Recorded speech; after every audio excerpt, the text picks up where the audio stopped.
on va enchaîner, d'accord? On va enchaîner avec les événements. Bien sûr, la gestion des événements, vous aurez besoin dans le projet. Alors, dans le projet, bien sûr, quand, par exemple, je veux gérer, par exemple, je veux bouger un objet, par exemple, une table, un rectangle pour barrer la route à une balle, je vais utiliser le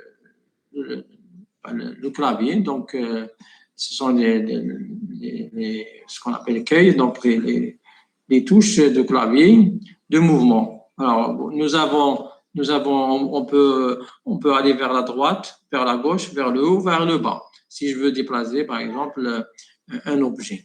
Et pour le déplacer, bien sûr, je dois récupérer le code de la touche pressée. Je suppose que vous avez fait système d'exploitation. Et le clavier, quand on presse une touche, c'est une demande d'interruption. Hein. Donc, quand je touche, c'est une interruption qui a une grande priorité. Et le système, qu'est-ce qu'il va faire? Il va prendre le code de la touche, il va demander interruption pour lui associer l'événement correspondant. Bon, si vous êtes sur le Word ou là vous êtes sur le système d'exploitation Windows ou bien vous êtes sur Excel, chaque touche, quand vous cliquez, il y a un événement et par exemple, sur Excel, vous allez d'une case vers une autre. Si vous faites avancer à gauche, à droite, la même chose en bas. Si vous êtes dans le Word, c'est avancer dans la ligne, etc. Donc, on va réaliser quelque chose par rapport à votre système.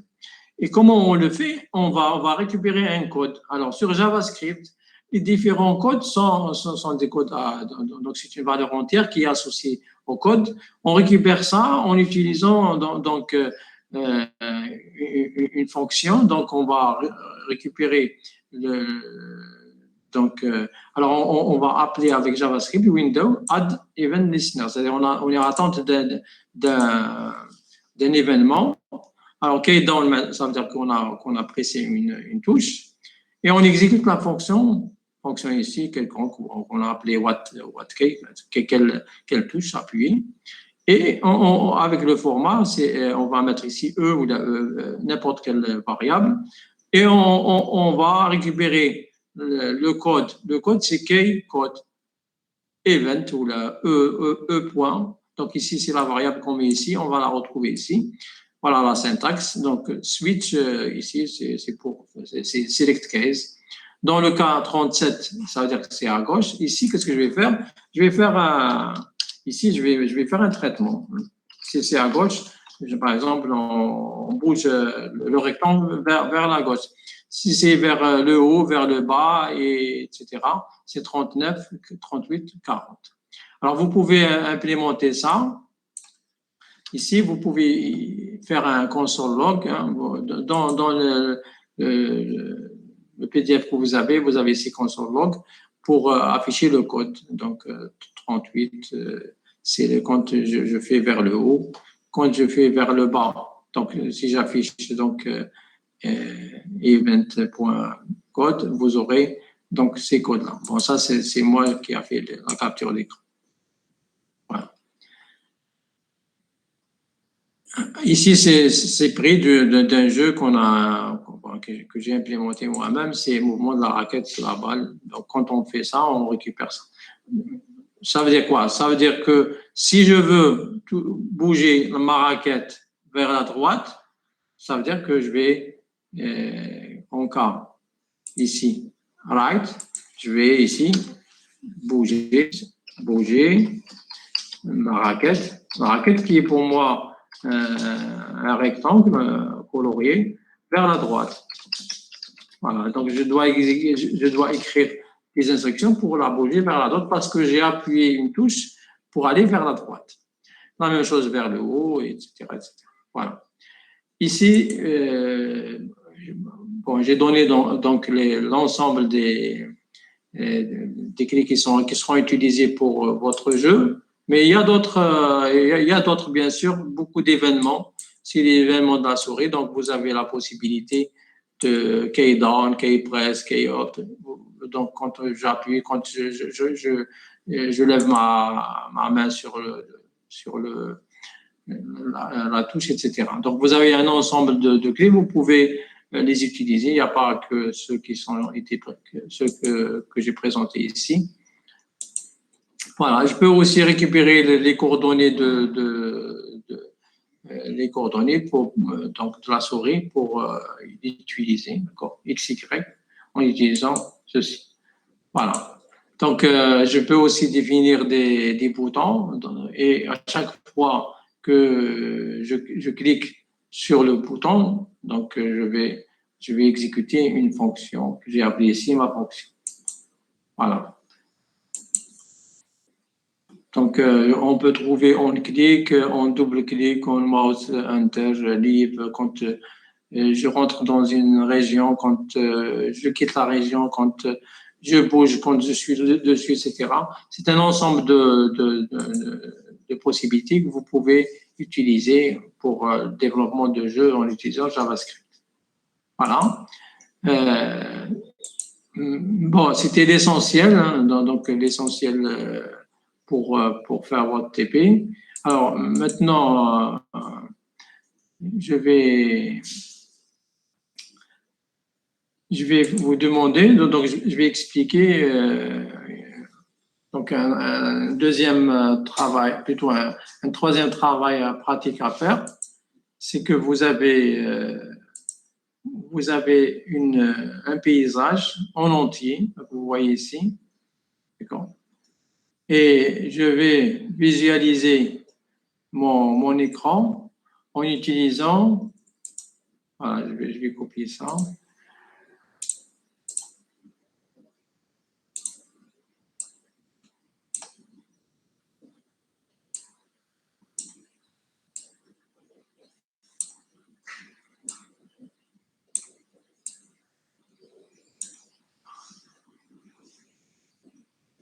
Voilà. Alors, en réalité, qu'est-ce que j'ai? J'ai une fenêtre d'affichage. Mon canevas, c'est ça. Mon canevas, c'est ce que vous voyez en bas. Je ne peux pas mettre l'ensemble de l'image ici. Et je vais mettre uniquement donc une partie. D'accord? Mais le reste, je vais je vais le mettre à partir de la droite. Et pour moi, je veux faire défiler ce paysage sur mon écran en continu. Ça veut dire que je suis en train de bouger et de voir. Donc, je vais voir ça. Après, qu'est-ce que je vais voir ça jusqu'à arriver ici. Donc, je vais avancer et reculer. Alors, je vais vous faire. Alors, donc, bien sûr, j'ai pas envoyé rapidement, je vais vous faire la démo.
Alors, je vais arrêter le partage.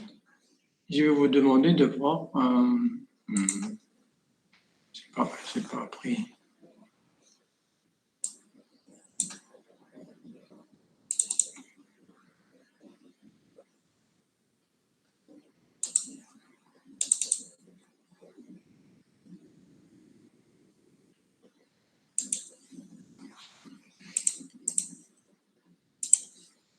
Ah.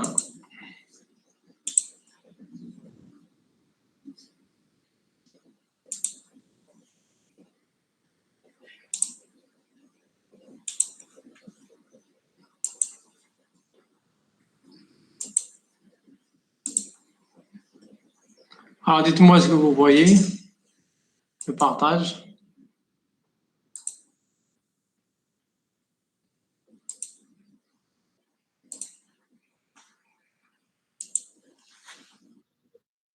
Non? Ah non? Ah non. Alors, qu'est-ce qu'on voit ici? Alors, vous voyez, bon, normalement, l'image, je vous l'ai donne, elle est elle est dans le répertoire. Elle s'appelle National Park. D'accord. Alors, dans ce répertoire, il y a cette image, et cette image ne peut pas être, c'est-à-dire, on ne va pas l'afficher comme telle, mais on va l'afficher, bon, on peut augmenter la taille de notre canevas, bien sûr, la largeur. Mais je veux l'afficher comme étant un paysage en 3D, pas en 360 degrés. Je suis en train de faire un balayage de l'ensemble de ma vue. Donc, c'est comme si vous êtes en train c'est comme si vous avez pris l'ensemble des images en 360 degrés et vous faites montrer donc ce paysage en continu. Voilà. Bien sûr, je ne vous ai pas donné ça, le TP, bon, parce que ici, je peux vous donner ma correction ici. Monsieur Chiboub, c'est ça? Oui, monsieur. Monsieur Chiboub. Je peux vous donner ma correction. Mais j'ai trouvé un étudiant qui a fait mieux. Vous voyez? Et j'ai trouvé, quand j'ai corrigé les TP, j'ai trouvé un étudiant qui était plus intelligent. Il a fait mieux que moi. Ouais, j'ai attaqué. Je ne peux pas vous la donner. Non, Je ne peux monsieur. pas vous dire. Eh, ouais, la solution de taille. Mais vous allez vous dire, c'est ça, c'est la solution modèle. Non. Moi, je le programme comme on m'a appris. Peut-être qu'on ne m'a pas bien appris, peut-être que je n'ai pas bien appris, mais je ne peux pas vous forcer à coder de la même façon que moi. Je ne peux pas vous donner un template, un modèle de programmation. Non. C'est à vous d'innover. Le problème qui est posé ici, ben, c'est à vous de résoudre. J'apprécie quand vous programmez bien, quand vous dépassez l'enseignant, quand vous innovez, j'apprécie. C'est ça ma philosophie. Je ne suis pas là pour vous dire non. Dans certains domaines, oui, on peut faire de la concurrence, mais c'est de la programmation. Dans un autre chose, je ne peux pas vous laisser me dépasser. Mais ici, oui, c'est votre rôle. D'accord? Voilà. Donc, là, ce que je vous demande, maintenant, alors, est-ce que vous avez déjà, en voyant ça, comment vous allez faire? Donc vous allez prendre une partie de l'image, vous allez l'afficher. Après, maintenant, vous allez gérer votre canevas, vous allez effacer cette partie et vous allez prendre une autre partie que vous allez prendre à partir de la droite. Et comme ça, vous allez jusqu'à arriver à la fin. Quand vous arrivez à la fin, il faudra prendre maintenant la partie qui vous manque, vous allez la prendre du côté gauche, et ainsi de suite. Voilà, c'est comme la programmation. C'est un très bon exercice. Et bien sûr, comme c'est un très bon exercice, moi j'en ai fait des choses, je vais vous les montrer, pour moi-même, bien sûr. Je vais vous montrer, j'espère que je vais les trouver.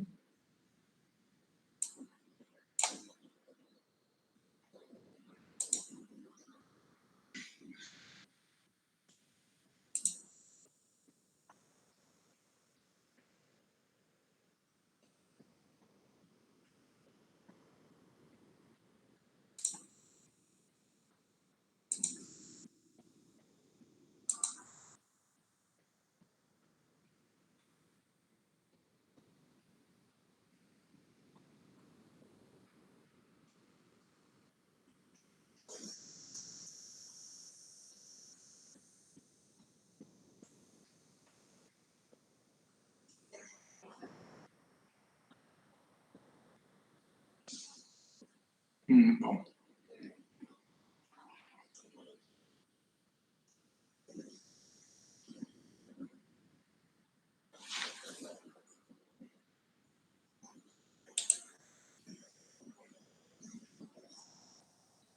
Bon, ben, après, je vais vous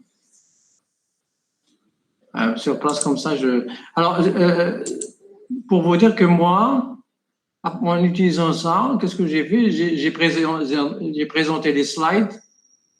J'ai présenté les slides en utilisant cette technique. Je peux faire ça en utilisant, bien sûr, les...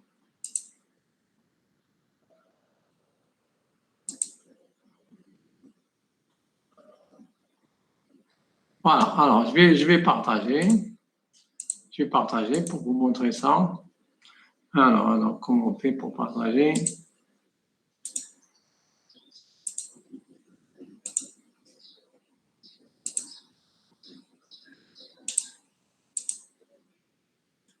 Est-ce que vous voyez ici? Non, monsieur, il n'y a plus de partage. Ah, c'est bon, c'est bon. C'est bon.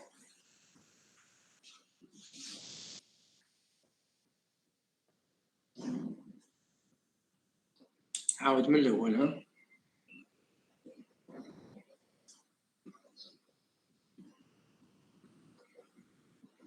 Ça, c'est fait avec JavaScript. Bien sûr, j'ai pris bon, ce que j'ai appris hein, et j'ai commencé à faire des slides et je suis en train d'afficher mes slides de cette façon. Bon, bien sûr, je peux marquer une pause pour chaque slide et continuer, faire dérouler les slides. Ici, je n'ai pas marqué de pause. Ici, je suis en train de visualiser en continu. Je suis en train d'expliquer le process de convolution pour ceux qui ne connaissent pas. Voilà. Et c'est un ensemble de slides qui sont affichés. Maintenant, ce n'est pas de haut à gauche. Bon, ici, ils ne sont pas en continu, ce sont des images, mais j'arrive à les afficher d'une façon continue. Ce n'est pas pour PowerPoint, mais c'est du JavaScript. D'accord? Voilà, c'est pour cela que je vous demande, il faut aimer la programmation, vous pouvez innover, vous pouvez faire des choses. Moi, je n'ai pas beaucoup de temps, mais des fois quand j'ai un peu de temps, j'essaie de faire des choses. Bon. Ici, vous pouvez trouver ça sur ma page web. Hein. Donc, vous pouvez aller dans ma page web et quelque part dans les... Bon, je ne sais plus où. Et vous allez trouver ça dans... Voilà. Ici, vous pouvez faire une présentation en utilisant cette technique. Voilà, c'est bon, ça va? Donc, on a comme le copier. Je vous envoie le... Je vous envoie le... Ah, ou le lien. Voilà. Vous pouvez exécuter ça, vous pouvez l'avoir. Voilà. Voilà, je vais arrêter.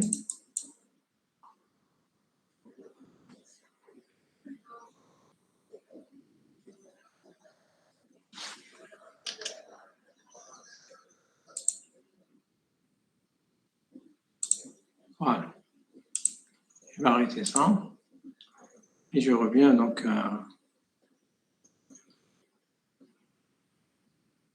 Ça va ou ça va pas? Ça va, vous avez reçu le lien. Bien sûr, vous pouvez récupérer le HTML, vous pouvez télécharger et voir comment j'ai fait. Hein. C'est pas... Vous pouvez sauvegarder, voir qu'est-ce que j'ai fait comme... Mais bon, vous n'avez pas les images, hein, elles sont sur le serveur.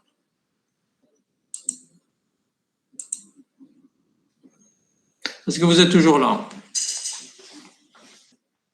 Oui, monsieur. Voilà. Donc, vous pouvez accéder au code. Je vous ai donné, vous pouvez accéder à l'ensemble, donc à ce code. Mais j'ai pris l'ensemble des slides que j'ai fait défiler. Ça peut vous donner des... Voilà, donc on va s'arrêter là. Hein. Bon, donc je vous ai donc montré comment faire une animation et vous avez bon, une syntaxe, vous avez des programmes. Donc je vous demande de faire un effort avant de donner le projet, le petit projet, pas un grand projet, de faire un effort de commencer à programmer. Si vous avez des difficultés, n'hésitez pas à me contacter par email, je pourrai vous répondre. Si vous avez des bugs que vous n'arrivez pas à corriger, je peux vous vous montrer. Alors, pour ceux qui ne connaissent pas, quand on est sur un navigateur, vous pouvez voir vos erreurs en utilisant bien sûr la console. Alors, sur un navigateur comme Google Chrome, vous avez F12. Quand vous cliquez sur F12, vous aurez la console pour voir le type d'erreur que vous avez fait, si ça ne marche pas. Voilà.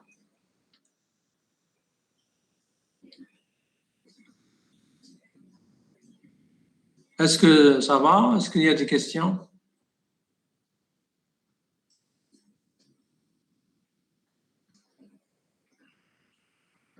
Voilà, vous savez que ce module, il est plus programmation. Il y a, enfin, il y a pas de la théorie, c'est plus développement, conception, développement de jeu, mais la conception, c'est à vous de faire la conception, c'est pas un cours. Donc on vous montre, on va vous